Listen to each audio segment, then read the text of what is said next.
Okay, we're going to expand on this trade. We've got Ben Simmons going to the Warriors for the number 2 pick and Andrew Wiggins. We're going to flesh it out a little bit more, tell you about how he could fit on the Golden State Warriors roster and how Wiggins could possibly fit onto the Philly roster. I can see Daryl Morey's head over there. Just no.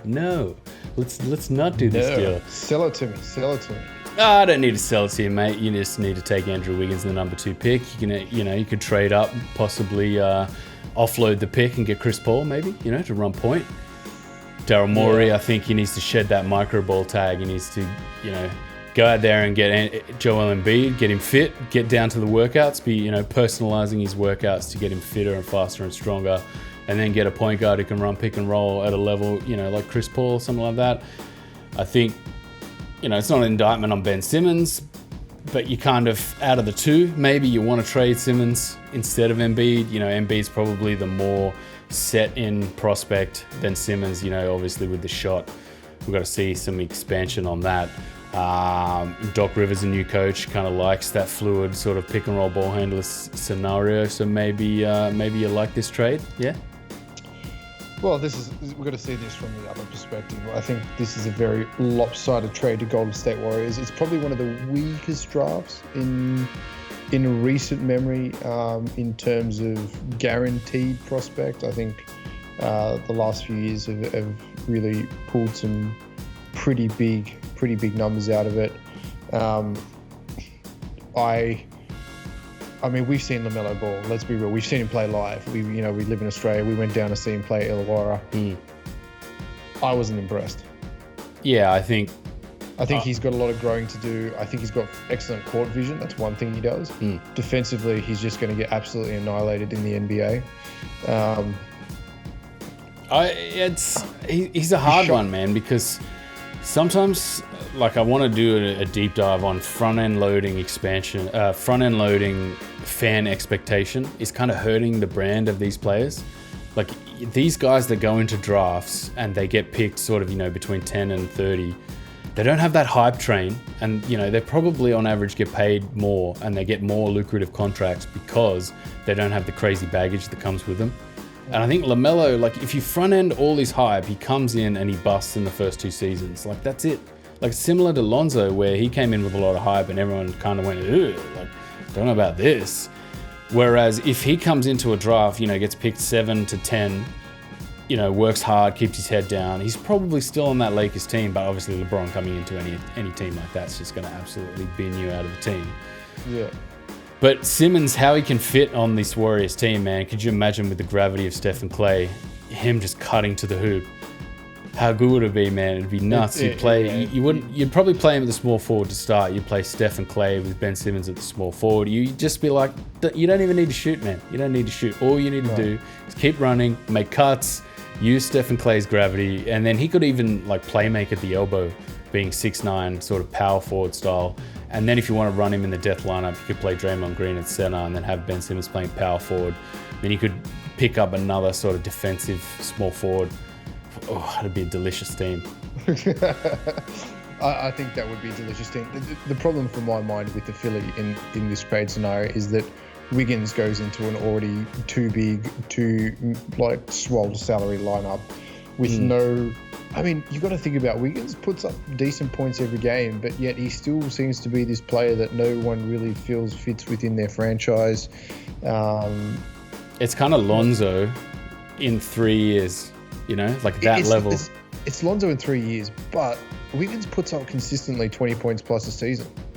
This is what we don't realize. It's Wiggins is crap. He's crap. He's not actually crap. He just is not alpha enough as a star or a max contract player.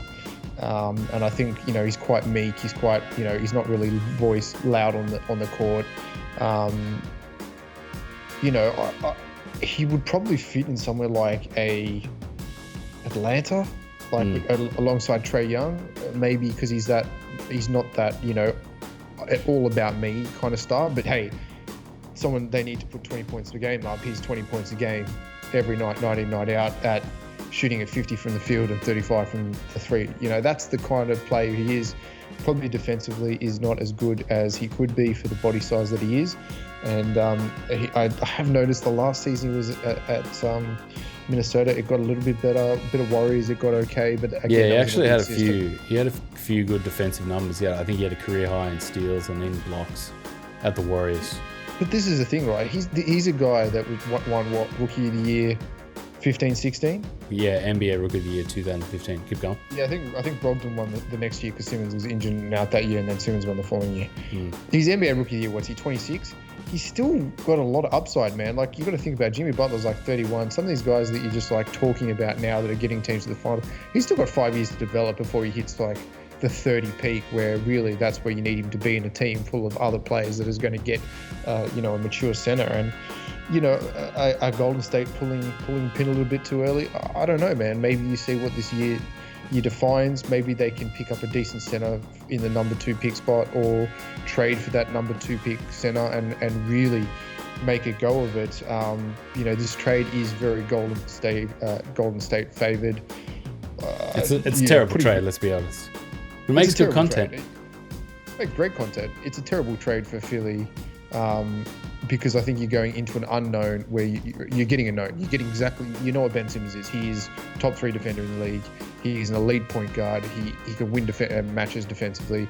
He fits in with any team if you just play him at the point and have him facilitating. He doesn't need to shoot every night, although that would be nice if he could develop a shot. And remember that the first 2 years that him and Joel Embiid were together without all these other retards on the team, let's be real. I mean, Horford it was a great thought because he could, he's the guy that's going to take over Embiid when Embiid's down, because you all know Embiid's only going to play 50 games a year. So Horford's that guy that, all right, we're going to get some wins outside. His production just went. Tobias Harris has been a complete flop. Good player just goes missing in the playoffs, and their lineup's too big, right? It's too packed. But when Simmons and Embiid, and it was a whole bunch of guys just standing around the perimeter shooting on the trail, they were like a plus 16 on the floor. Like, that's how ridiculous it is. And, you're wanting 2 guys that are in their early 20s to win now. It doesn't work like that. I think that they should have stuck with that.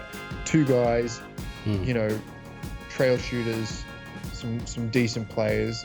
And it was exciting to watch, man. Watching that Philly team last year against any other team than the Lakers and the Bucks was boring as batshit, because that's the only other team where, you could play potentially 3 centers on the court at the same time. It was the Bucks, Giannis versus Embiid, always a great match. Or the Lakers, AD versus Embiid, always a great match. You know what I mean? Like, that was the only... any other time it was just like, well, this is just weird, hypothetical basketball where, hey, let's get a whole bunch of guys over 6'8" to play in the lineup. And no, it doesn't really work against small mobile teams in the pick and roll, because they can't fight around screens and they give away fouls and then it's all over. So it'd be interesting to see where Doc takes this team, because he's got a few questions to answer. I think the Simmons Embiid thing is important. If it was me, look, I'm making this cold call. I'm making the case to want Ben Simmons on the Warriors. But at the same time, I think he can make Simmons and Embiid work. But both of them have to accept that they need to either maneuver their roles into each other's, fit better, and accept that. Like, I kind of felt like over the last 2 seasons, like, Ben Simmons is just kind of doing his own thing, and then Joel Embiid's kind of just doing his own thing, and it never really mesh together properly. Yeah. But then kind of you're jamming in Harris. You've got these young guys, Neto, Korkmaz, and these other guys, like when Saric and Rocco were there. They all kind of fit, but now there's no fit that was kind of gluing Simmons and Embiid together. I think that's kind of what you were touching on before. Yeah, exactly. It's just like, okay, he's the 2-man game between Embiid and Redick was coming off the screen. Redick shooting around everybody. Like, they got rid of Shamet. They got rid of perfect plays that would fit in their team so they could win now, and it didn't work. 3 bounces away and they probably would have won the playoffs. So let's be real. I mean, Golden State were injured. Philly were great against Golden State all year. It was just the Kawhi factor with a very good Raptors team. So, but you still had to get past the Bucks, though. Yeah, I think the Bucks seem to choke anyway. They seem to be like the playoff chokers. Is this trade feasible? Yes. Is it likely? I don't see it. No. Nah, it's a terrible trade. I just would really, really love to see Simmons on the Warriors. I just imagine him with Stephen Clay and that gravity, man. He would get so many just cuts to the hoop wide open, or just off a one dribble with his man over his shoulder and just dunking all over people. He just have so much room. It'd be so good. He would not have to shoot the ball. You'd probably say, like, if you were Steve Kerr, you'd probably say to him, dude, just get to the elbow on your strong side and just shoot a jumper. Like, that's all you need to do. Just one jumper, make people respect you. And then that would open up the floor even more. And he can play make, like he could handle, play make at the elbow. Oh, it'd be so good, man. I would love to see it happen. But realistically, you know, Harris or Horford really is the guy that Philly's going to trade for Wiggins, if they're going to trade anyone for Wiggins. Yeah. Horford? Look, let's change it to Horford, Daryl. You want Horford for Wiggins? I wouldn't mind that, actually. I don't mind Horford. I don't think Horford, for where he's at, would really fit what the Warriors are doing in their defensive scheme. But at the same time, I think 2 or 3 years ago, if you took Spates or maybe David West out and put Horford in, that would be a good sort of fit on that team. But essentially, Harris is really the contract that they want to dump. Pretty much. But unfortunately, you've signed Doc Rivers, who is the guy who can get the best out of Harris. Apparently so. Yeah. So anyway, yeah, it was good to kind of discuss that. What I really wanted to do with this cold call was just sort of say, man, I want to see Ben Simmons in this Warriors team. Let us know what you think in the comments below, whether you'd like to see Ben Simmons on the Warriors. I think it'd be an interesting prospect. Yeah, and as always, like, share, and subscribe on Spotify, SoundCloud, YouTube, Podcast Addict, iTunes, Facebook and Twitter. We're going to be doing more cold calls, more card content, more podcasts. There's going to be heaps more content coming soon. As always, we will see you on the next show. Take it easy.